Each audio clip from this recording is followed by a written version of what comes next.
You ever get a letter that's just so wrong it almost makes you laugh?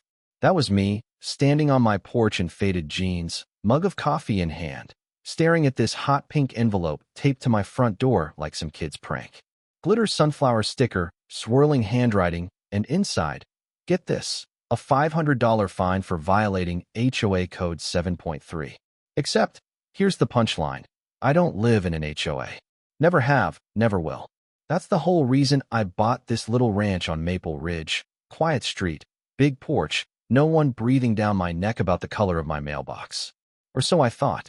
Now, if you know anything about small-town neighborhoods, you know there's always at least one self-appointed overlord. Enter Judith Newell. Picture a woman in her 50s, platinum blonde bob, sun hat big enough to shade a minivan, marching up my driveway like she owns half the zip code. President of the Maple Ridge Estates HOA, 3 blocks away and not even technically in the same postal zone.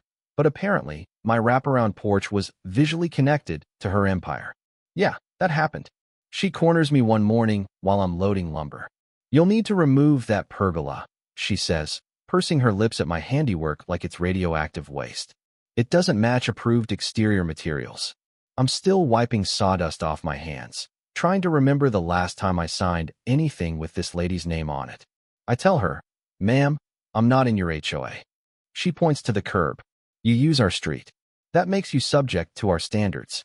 I'm just standing there, stuck somewhere between wanting to laugh and wondering if this is some kind of social experiment.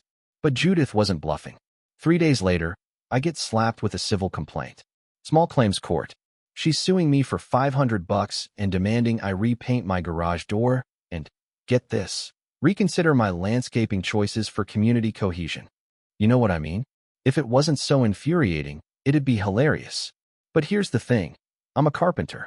I work with zoning boards, no property lines like the back of my hand. And I bought this house specifically because it was outside anyone's jurisdiction. I'd even had my buddy Cody, a land use attorney, triple-check the deed. So now it's on. I dig through property records, public maps, old HOA charters buried in city archives. Turns out Judith's authority didn't just stop at my sidewalk. It never touched it in the first place. She'd been stretching the boundaries for years, pulling in anyone with a lawn she didn't like. And she'd left a paper trail a mile long. The day of court, I show up in work clothes, tool belt still at my hip. Cody's beside me, binder thick as a phone book, zoning codes, property maps, the works.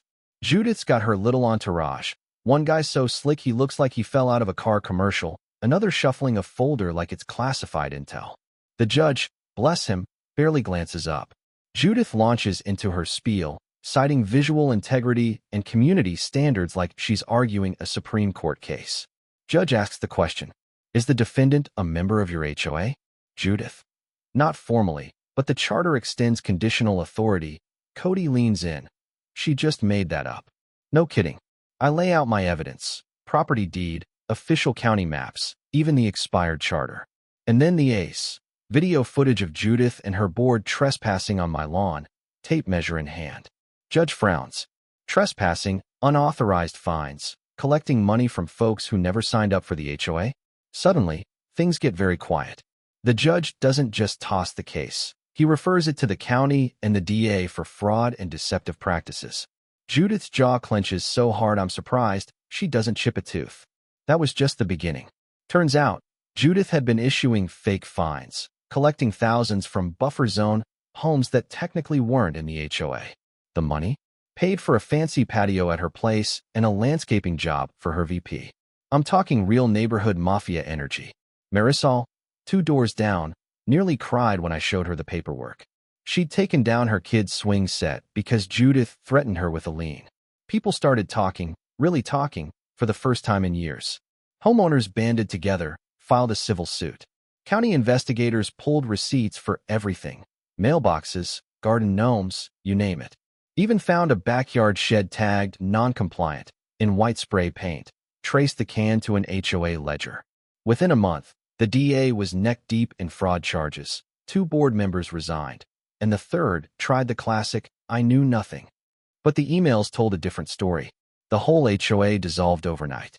Suddenly, freedom tasted like coffee and fresh paint. The next morning, my porch turned into a block party. Neighbors brought chairs, donuts, music, celebrating not me, but the feeling that maybe, finally, they weren't living under a thumb. Wes, 3 doors down, said he used to repaint his fence twice a month just to dodge Judith's threats. Another lady confessed she'd stopped growing tomatoes because tomato cages were an eyesore. Yeah, eyesore. A week later, I get a call from Detective Alton, the county fraud guy. The rabbit hole just kept going. Over 30 grand in fake fines, invoices for community projects that were actually home renovations for the board, even a private security system at Judith's house paid for with HOA funds. Oh, and the kicker? Tampered ballots in last year's board election. Turns out, Judith lost, so she shredded the real results and declared herself president anyway. You can't make this stuff up. By the time I was subpoenaed for the grand jury, the case had gone full soap opera. I showed up with video backups, Cody with binders, and even Alan, the old treasurer, decided to testify, holding stacks of emails and receipts he'd been too scared to show anyone. I still remember the prosecutor's last question. Why did you fight? I told her the truth. Someone had to. Might as well be the guy who knows how to pull apart a rotten frame. Judith was indicted for fraud, theft by deception, election tampering, you name it. They picked her up at a country club, mid-iced tea, sun hat in hand. Local news plastered her mug all over town. But what mattered was what happened in our little corner of Maple Ridge. Home values bounced back, fences got painted every shade of the rainbow, and Marisol's kid got her swing set back, plus a tire swing, just because. And then, one afternoon, I get a knock, awkward teenager with a clipboard, asking if I'd help organize a volunteer cleanup at the park. No permits needed. County says it's public now. I just grabbed my gloves and followed him down. Across the street, Wes was hanging string lights, kids running wild, Marisol waving from her garden with wind chimes tinkling in the breeze. No fines, no threats, just neighbors, finally, acting like a community. Of course, it didn't end there. The county brought charges for embezzlement, conspiracy, obstruction. Alan and a junior accountant from the contracting company laid out exactly how the HOA was funneling money. Fake projects, shell vendors, the works. Even the state revenue office got involved when they found out about tax fraud.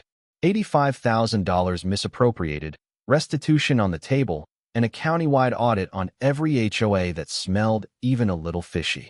Turns out, Maple Ridge was just the beginning. When it was all over, the community voted. Unanimous, no more HOA. Not now, not ever. The park became county property. Someone painted a mural on the old HOA office, a swirl of flowers and tools, and a big, golden scale of justice. One last scene sticks with me. A county official, clipboard in hand, telling me they're using our story as the template for new governance laws.